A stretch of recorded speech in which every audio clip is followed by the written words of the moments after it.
me, Mario and the gang, you probably know my name, and so we start. What up, guys? Solar 50,000 here, and today we're back with another reaction, to Typhlosion again. This time it's How Great Was Typhlosion Actually by FalseSwipeGaming. So apparently, looking at the length, they're probably going to talk about, history, Typhlosion, and pretty much Typhlosion's entirety. But without further ado, let's get on with it.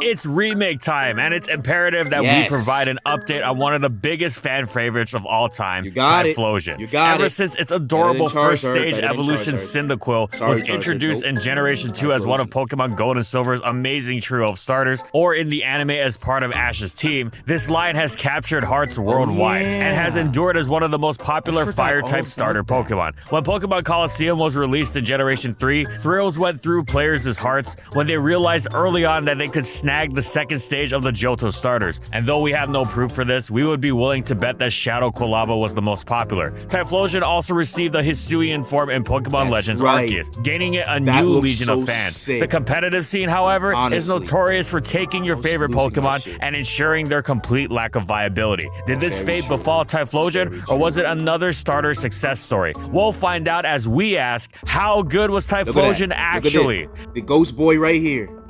And in this video, we'll be going over these competitive formats. For some reason, Typhlosion was the exact same base stat spread as Charizard, making the already inevitable comparisons between them even more pointed. This meant Typhlosion had decent to good stats, especially speed and special attack, but sadly, it was almost entirely outclassed by Zard as far as Gen 2 OU was concerned. Zard's additional flying typing provided it an amazing immunity to spikes, an incredibly coveted trait, as well as an immunity to earthquake. Furthermore, it had access to Belly Drum, which, while being high risk, made it one of the strongest, most potentially destructive sweepers around, an especially valuable attribute in the bulk-centric GSC metagame. Typhlosion had nothing nearly so explosive, and thus offered nearly nothing of note to teams. Now, some players did experiment with Typhlosion once in a blue moon, as it did offer something Zard couldn't quite replicate in the form of a mixed attacker, and what made it notable was its pure fire typing. Its lack of a secondary flying typing meant it lacked Charizard's notable electric weakness, meaning Typhlosion could stay in and slug it out with the GSC-defining legendary Electrics, Zapdos, and Raikou. Sadly, Typhlosion was outclassed even in this role, but not by Charizard. It was that other fire flying type, Moltres, that outperformed it. No, Moltres wasn't going to be doing any mixed attacking, but it didn't need to because it was so overwhelmingly powerful with Fire Blast off of its huge special attack stat alone, brute forcing its way through everything, especially in conjunction with Sunny Day, while also having actual defensive utility with great... I think, if I remember, wasn't Moltres later on became an OU staple in Gen 3? Oh wait, I'm bringing up Gen 3 already. I don't know why I'm doing that. But still, like, I remember hearing when Moltres was a genuine Gen 3 OU Pokemon, the advanced Gen OU Pokemon. I'm like, holy crap. But I can see why. And its spikes immunity. Yeah, there was really no place for Typhlosion in Gen 2 OU, and since it was BL, that meant it got no usage at all. And while that's sad, that is a positive in the sense that Typhlosion could never be allowed into UU, for it would destroy such an enormous portion of the tier effortlessly and warp everything around it. So if you need a positive mental image of Gen 2 competitive Typhlosion, just imagine the chaos it would cause by dropping into UU. Sadly, Gen 3 was pretty much the same story for Typhlosion, except even more cruel this time around, because in addition to wallowing in the shadow of Moltres and Charizard, it was also outclassed by the new Fire-type starter, the famed Skarm Bliss killer, the half-fighting Blaziken, which even had that whole not being weak to electric thing, and access to Thunder Punch that Typhlosion had previously. Except Blaziken could turn this trait into practical use. Typhlosion just didn't offer anything these other fires couldn't do better. The only reason you would ever use it would be because you wanted to use your beloved Typhlosion. Not a bad reason, but certainly far from a competitive one, which is why Typhlosion was just not used. On the bright side, it found itself in BL again, which yes, meant it wouldn't be used at all since it couldn't be seen in UU, but that was because it would rip UU to ribbons if let loose there. So feel free to imagine Typhlosion dethroning Kangaskhan off the throne for the brief time it would be allowed to run the metagame over.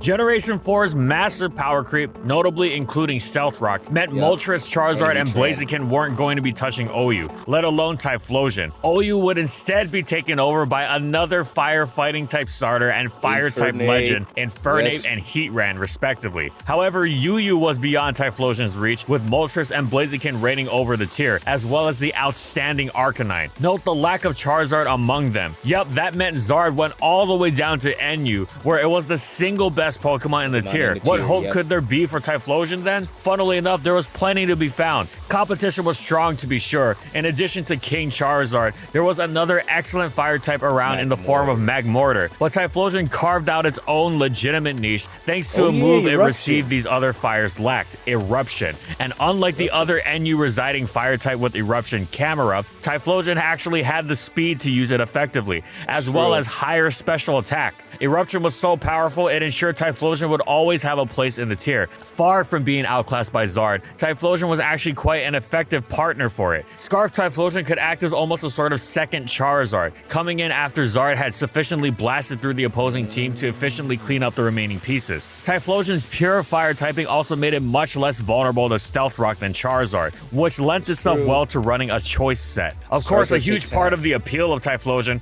was that despite being a Scarfer, its Eruption was so powerful that it was able to threaten teams immediately early in the game, synergizing crucially with Eruption being at its strongest when Typhlosion was at full HP. Thus, it could perform a number of duties even as a Scarfer, such as early game wall breaker, late game cleaner, and in between act as a generally great revenge killer thanks to its excellent speed stat and great power even without Eruption at full power. And that same speed stat was plenty effective without the Scarf too. In fact, by NU standards, 100 speed was downright excellent, and thus Typhlosion really indulged its potentially eruptive power by occasionally donning choice specs, which turned its Eruption into the single strongest attack in the tier by far, dealing utterly hilarious amounts of damage. Typhlosion was basically the Kyogre of the tier. Okay, maybe that was a bit far, but the point stands. For its unmatched volcanic power, whether as a Specs, Wall Breaker, or excellent Scarfer, Typhlosion was a legitimately good Pokemon in Generation 4 NU. The RU tier came into existence as the new tier below UU in Generation 5, with NU's placement being pushed down another notch. And as a result of power creep, it wound up resembling DPP UU, a tier where Typhlosion had just about no business being used. RU was ruled over once again by Moltres, as well as Entei and its newly gained Flare Blitz, and yet another new firefighting type starter, Emboar. Meanwhile, Charizard was ruling over NU once again. Were we going to see a repeat of Generation 4? Nope. It was actually Typhlosion who was the higher tiered and the more viable of the two for once. Sure, it was the most specific of the RU fires, but thanks to Specs Eruptions, it was also the most powerful. This was huge insofar as it could spam one move and delete pretty much everything in sight. There was no pivoting around its coverage moves like you might do by forcing Moltres to use HP Grass so you could switch to Rant into it. Nah, Typhlosion just spammed Specs Eruption and performed outrageous feats like 2-hit KOing a Alomomola. It was also greatly helped by having the best speed of all the fires. Technically, it shared its base 100 speed with Entei, but Entei was locked to an attack-boosting adamant nature in order to use Flare Blitz and Extreme Speed, since those moves came from an event, whereas Typhlosion was free to maximize its speed with the timid nature. It was never left wanting for power since Eruption was so insanely strong, and was incredibly valued for its ability to get the jump on hugely important targets like Moltres, as well as offensive Sigilif and Jinx. It was nice to see Typhlosion get one over on its rival Charizard, as well on the specific side, it was a legitimately good part of the Gen 5 RU metagame. It was possibly the last thing you wanted to face if you were running a slow defensive team in particular, and its good speed meant it wasn't exactly a slouch against offense either. Generation 6's power creep saw Typhlosion return to NU, where it quickly established itself as one of the most ferocious Pokemon in the tier. It didn't quite pack the utility of the faster, partially psychic Delphox, but it was right behind it in terms of viability due to how overwhelmingly powerful it was. In fact, throughout X and Y, Typhlosion was somewhat of a source of controversy in the tier, with some players proclaiming that it was too fast and its main move too spammable for how absurdly powerful it was, making it too easy to blast holes in teams. It had some decent checks like Assault Assault Vest Thick Fat Hariyama, as well as the fact that it needed anti-hazard support more than your average Pokemon, and that was generally sufficient to keep Typhlosion from being too widely hated. But then Oraz came around, and Typhlosion joined forces with another incredibly powerful fire type, the newly added Mega Camerupt. Fire Spam, as it was called, immediately became one of the most dominant offensive forces in the tier, blasting through their few answers through combined brute force. Players were immediately demanding, if not outright, at least serious consideration that both fire types were broken, far more forcefully and in far greater numbers than the X and Y Typhlosion crowd. And the following metagame developments wound up vindicating this and then some. Indeed, arguably the only thing preventing their consideration was the presence of several more immediately pressing Pokemon in the tier, which were examined first: Mega Steelix, Heliolisk, and Feraligatr. Afterwards though, and once Kabutops had left the tier as well, Typhlosion and Mega Camerupt really started spitting hot fire, and the flash melting ferocity of their bars could no longer be ignored or denied. Sure, one could make decent theoretical arguments against them, mostly Typhlosion's frailty not just in hitting the field in the face of abundant priority to go alongside its hazard weakness, weakening the threat of its eruption, but being able to pick and choose Typhlosion's spots with U-turn and Volt Switch abusing teammates, as well as a strong focus on dealing with hazards, meant that in practice, it was going to be getting on the field effortlessly and ripping everything up even more effortlessly still. Eruption did smash everything, but there was also the fact that one prediction from Typhlosion's coverage moves would immediately destroy one of the few Pokemon that didn't immediately die to Eruption. HP Grass and you'd kiss your Rhydon goodbye, for example. Of course, the fact that you could always just play it safe and Erupt was absurd as well. It's not exactly like Typhlosion ceased to be a threat once Eruption was no longer at full power. No, far from it. It still had the speed and the power for its Fire Blast to blow through an enormous portion of the metagame,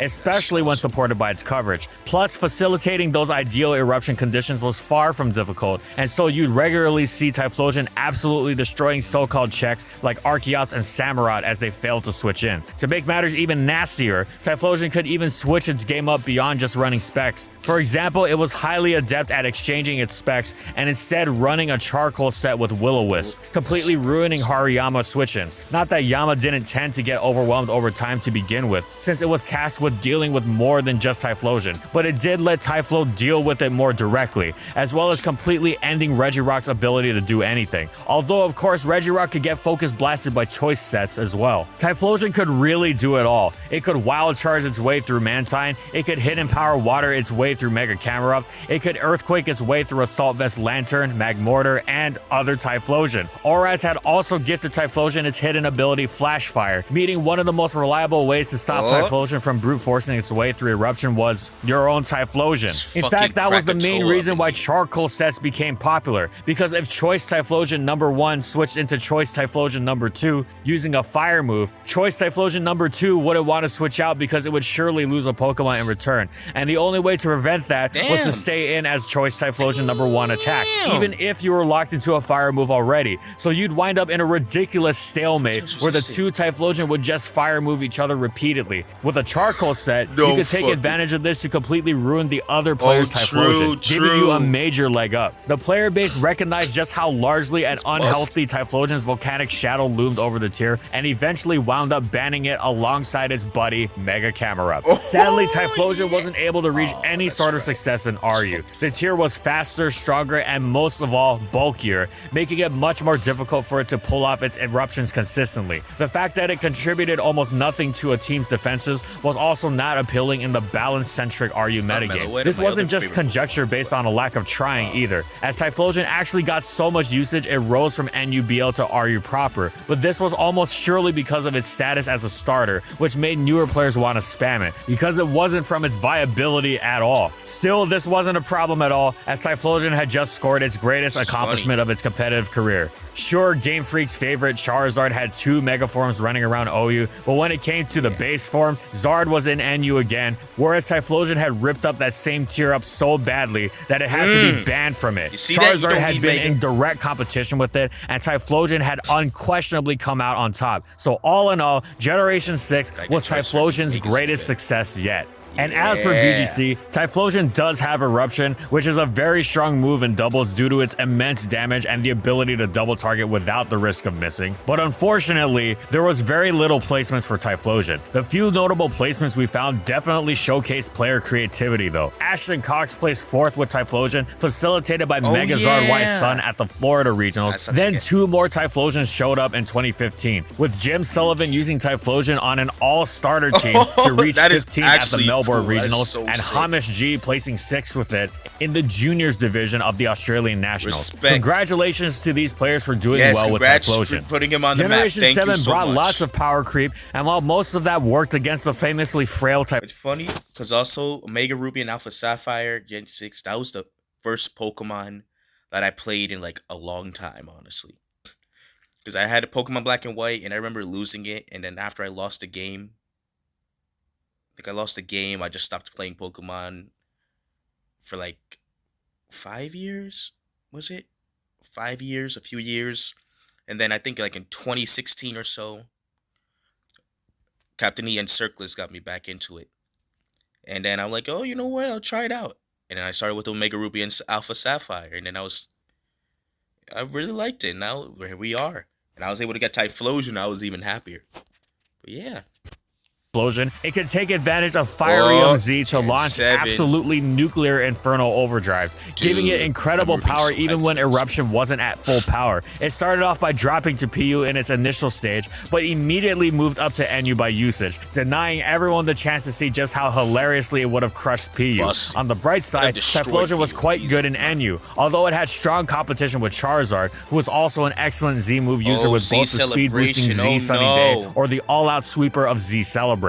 The presence of the powerful Pyroar also meant Typhlosion wasn't going to be a go-to fire type by default. However, as always, these other fires could only stare in awe as Typhlosion slapped on the specs and started spamming Eruption. While not broken anymore, specs ensured Typhlosion was one of the scariest Pokemon in NU, always able to pose a threat that blasted apart the entire tier through sheer power. This lasted throughout Sun and Moon, and then Ultra Sun and Moon came around, dropping Typhlosion back to PU. And to the delight of everyone who was finally able to witness its brief destruction of the tier that had been so briefly promised previously, it was pretty simple. Choice Scarf immediately dropped anything offensive, whereas Choice Specs brutalized everything else. Magmortar had already been considered to be too much for PU, and indeed wound up getting banned not long after Typhlosion's little cameo. And Typhlosion pretty much showed up, outdid it entirely, and was quick banned. There's just something special about watching the not fully evolved Pokemon that comprise a good majority of the PU tier getting eviscerated so hilariously and over the top by something as overpowered as Specs Typhlosion Eruption. Arceus Forbidden got a Flash Fire boost. Typhlosion returned to NU through usage, but unfortunately, it was in another Oraz RU situation. The tier had evolved in Ultra Sun and Moon to become faster, stronger, and bulkier. Typhlosion just couldn't fit into a metagame so centered around the likes of Slowking, Vaporeon, Aerodactyl, and other amazing fires in Incineroar and Delphox. It wasn't outright terrible, it just wouldn't ever get used in a serious situation. Nevertheless, if that was the price to pay for another successful generation, that was more than good enough for Typhlosion, who racked up another strong NU appearance in Sun and Moon and had utterly obliterated PU in Ultra Sun and Moon in the 2 seconds it was allowed down there, leaving naught but smithereens in its wake. Oh! Good job to this guy. Typhlosion took Generation 8 off, then returned with a vengeance with Generation 9's release of Pokemon Home. Its base form hasn't really done much yet, as at the time of this video, it still sits in NU, where it's decent if a tad overlooked. Well, why is it overlooked? And why are we now referring to it as its base form? Well, because Gen 9 has released the Hisuian Typhlosion from Pokemon Legends Arceus into the mainline series, and it is an incredibly interesting Pokemon that has already made quite a splash. Hisuian Typhlosion is not just fire, but also ghost, meaning it has 2 of the scariest stabs in the game now. Its new hidden ability is Frisk, which lets it identify the held item the opposing Pokemon is carrying. Now it's a little slower, with base 95 speed as opposed to its previous 100, but it's still plenty fast. It also lost 5 base HP, which doesn't really make much of a difference. These losses are very, very much worth it, however, as the collective 10 base points it lost between speed and HP were added to special attack, bringing Hisuian Typhlosion Typhlosion to an amazing base 119 special attack stat. And if you thought its eruptions were strong before, it's not just about sheer strength either. It received a new move called Infernal Parade, a ghost type special attack sitting at 60 base power. Why use it over Shadow Ball? Well, putting aside the fact that it could easily use both if it desired, Infernal Parade packs a nasty 30% chance to burn, and does double damage if the opponent is already status, meaning that spamming Infernal Parade can actually help it make it stronger once the burns are afflicted. It's basically a cross between Lava Plume and Hex, which is a brutal combination. You can't even safely switch to fire types to avoid being burned, because Infernal Parade is a stab ghost move that's going to hit them quite well. Now, Hisuian Typhlosion wasn't thinking about spamming Infernal Parade when it first hit Yu though. It was too focused on pairing with Torkoal and unleashing sun-boosted fire moves left and right. Its eruptions and flamethrowers reduced everything to ash. It was a rather niche playstyle thanks to the popularity of Chili Reception Slowking and a lack of a good abuser besides Hisuian Typhlosion, which is why Hisuian Typhlosion actually dropped to Ryu by usage. But whenever Sun did appear in Yu, it was with Hisuian Typhlosion. Its immunity to Hisuian Arcanine's extreme speed and Breloom's Mach Punch was outstanding, as well as its quadruple resistance to low kicks' first impression. Its secondary stab Shadow Ball was excellent as well, ensuring Flash Fire Ceruledge wouldn't want to switch into it at all, while also threatening the quad fire resistant Hisuian Arcanine. Everything else though just got eruptioned into oblivion. Even the bulky Skeledirge got blasted apart by 2 of them. Oh, this wasn't just Yu either. Torkoal was actually RU at the time, and Hisuian Typhlosion paired with it to obliterate the tier even more effortlessly. Even the presence of Tyranitar couldn't dissuade it. That's what Focus Blast was for. Torkoal rising to OU meant that Hisuian Typhlosion's Yu usage came to a close, and it wasn't going to be spamming Sun Boosted Ferocity and RU anymore. But this is where its utility has come in. It has adopted an excellent heavy-duty boot set, using its newfound survivability to help block Rapid Spin, which it's quite good at, considering how hard it shuts down Serena and Fortress, while dishing out Will-O-Wisps that wear down the opposition and immediately power up its Infernal Parade, letting it be both support and a threat. It'll be interesting to see how Hisuian Typhlosion continues to progress throughout Generation 9, especially since heavy-duty boots means that it can stay at full health to spam Eruption more easily, if it chooses to use such a set. Base Typhlosion will almost surely find some sort of defined niche as well, of course. You never want to forget about its capacity for Eruption.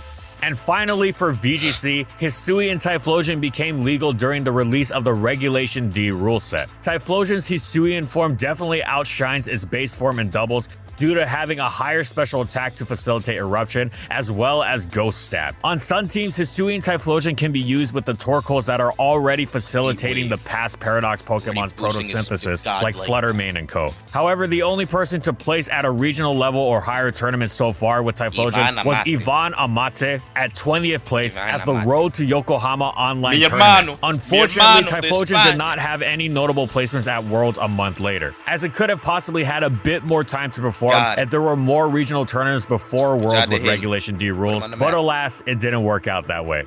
And that's it. So how great was Typhlosion actually? Well, its competitive career started out roughly, as it was outclassed left and right in its first 2 generations, especially by its most famous point of comparison, Charizard, with its only solace being that it was too good for Yu. Once it received Eruption in Generation 4, however, it really took off. Scarf and Specs Eruptions were both among the scariest moves in the game and became Typhlosion's calling card. It ensured it had a strong niche in Generation 4 NU, even when other fires like Charizard and Magmortar were running around, and even won in Generation 5 RU, placing it a tier above Charizard. Sure, Charizard got the Megas in Gen 6, but which of the 2 fire starters in base form was the one that smashed up NU so badly it needed to be banned? Yeah, Typhlosion. It wound up getting banned hilariously quickly from PU in Generation 7, while turning in another strong NU performance throughout Sun and Moon, and now in Generation 9, its half-ghost Hisuian counterpart has been making waves already, both in terms of newfound utility and sheer power. Overall, Typhlosion is one of the most overlooked fire starters competitively, but when you examine it more closely, you see just how excellent a career it has had. There's little scarier than a full health Typhlosion spamming Eruption. Thanks for watching, everyone, and as always, if you liked the video and you want to see more, be sure to subscribe. Wow, so yep, how great was Typhlosion actually? Pretty good or decent. Got its ups and downs, but fact that it eventually are better than Charizard, that's nice to see. Nice to see that my boy had actual placements, and in general anyways.